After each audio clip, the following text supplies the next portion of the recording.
ಹಾಸನ ಹಾಲು ಒಕ್ಕೂಟಕ್ಕೆ ಬರುತ್ತಿರುವ ಹೆಚ್ಚಿನ ಹಾಲನ್ನು ಬಳಸಿಕೊಳ್ಳಲು ಮೆಗಾ ಡೈರಿ ಸ್ಥಾಪನೆ ಮಾಡಲಾಗುತ್ತಿದೆ ಎಂದು ಹಾಲು ಉತ್ಪಾದಕರ ಸಂಘಗಳ ಒಕ್ಕೂಟದ ನಿರ್ದೇಶಕ ಕೆ ಸತೀಶ್ ಹೇಳಿದರು. ಪಟ್ಟಣದ ಶಿಕ್ಷಕರ ಭವನದಲ್ಲಿ ಗುರುವಾರ ನಡೆದ 72ನೇ ಅಖಿಲ ಭಾರತ ಸಹಕಾರ ಸಪ್ತಾಹ ಕಾರ್ಯಕ್ರಮದ ಅಧ್ಯಕ್ಷತೆ ವಹಿಸಿ ಮಾತನಾಡಿದ ಅವರು, ಒಕ್ಕೂಟಕ್ಕೆ ಪ್ರತಿದಿನ 14.60 ಲಕ್ಷ ಲೀಟರ್ ಹಾಲು ಬರುತ್ತಿದ್ದು 3 ರಿಂದ 4 ಲಕ್ಷ ಲೀಟರ್ ಮಾತ್ರ ಮಾರಾಟವಾಗುತ್ತಿದೆ. ಉಳಿದ ಹಾಲಿನಿಂದ ಹಾಲಿನ ಪುಡಿ ಮತ್ತು ಸಿಹಿ ಖಾದ್ಯಗಳ ತಯಾರಿಕೆ ನಡೆದಿದೆ. ಹೆಚ್ಚಿನ ಹಾಲನ್ನು ಮಹಾನಗರಗಳಲ್ಲಿ ಮತ್ತು ಹೊರ ದೇಶಗಳಲ್ಲಿ ರಫ್ತು ಮಾಡುವ ಉದ್ದೇಶದಿಂದ ಹಾಸನದ ಸಮೀಪ ಕೌಶಿಕ ಕೈಗಾರಿಕಾ ಪ್ರದೇಶದಲ್ಲಿ 810 ಕೋಟಿ ವೆಚ್ಚದಲ್ಲಿ ಮೆಗಾ ಡೈರಿ ನಿರ್ಮಾಣ ಕಾರ್ಯ ನಡೆದಿದ್ದು, ಇದು ಜನವರಿ ಇಲ್ಲವೇ ಫೆಬ್ರವರಿ ತಿಂಗಳಲ್ಲಿ ಕಾರ್ಯಾರಂಭ ಮಾಡಲಿದೆ. ಗೃಹ ಸಚಿವ ಅಮಿತ್ ಶಾ ಅವರಿಂದ ಉದ್ಘಾಟಿಸಲು ಸಿದ್ಧತೆಗಳು ನಡೆದಿದೆ ಎಂದರು.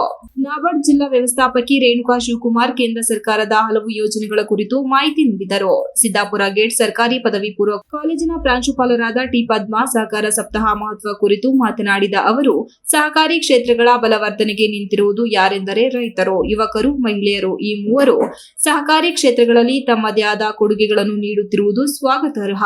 ಇತ್ತೀಚಿನ ದಿನಗಳಲ್ಲಿ ರೈತರು ವರ್ಷ ಪೂರ್ತಿ ದುಡಿಮೆಯಲ್ಲಿ ನಿರತರಾಗಿದ್ದು, ಅವರುಗಳು ಪುಷ್ಪ ಕ್ಷೇತ್ರದಲ್ಲಿ ಹೈನುಗಾರಿಕೆ, ಜೇನು, ಕೋಳಿ, ಆಡು, ಕುರಿ, ಹಂದಿ, ಮೀನು, ರೇಷ್ಮೆ ಸಾಗಾಣಿಕೆಯಲ್ಲಿ ತೊಡಗಿರುವುದು ಸಬಲರಾಗುತ್ತಿದ್ದಾರೆ. ಇವರೆಲ್ಲರ ಬೆಳವಣಿಗೆಗೆ ಸಹಕಾರಿ ಕ್ಷೇತ್ರಗಳು ಸಹಾಯ ಮಾಡುತ್ತಿರುವುದು ಹೆಚ್ಚಿನ ಗಮನಾರ್ಹವಾಗಿದೆ ಎಂದರು.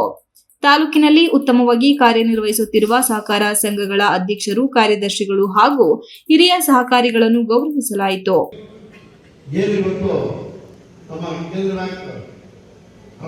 ಸುಮಾರು 108 ಕೋಟಿ ಹಣವನ್ನು ಈ ತಾಲೂಕಿನಲ್ಲಿ ಕೊಟ್ಟಿದ್ದೀವಿ. ಕೃಷಿ, ವ್ಯವಸಾಯ ಉತ್ಪಾದನೆ,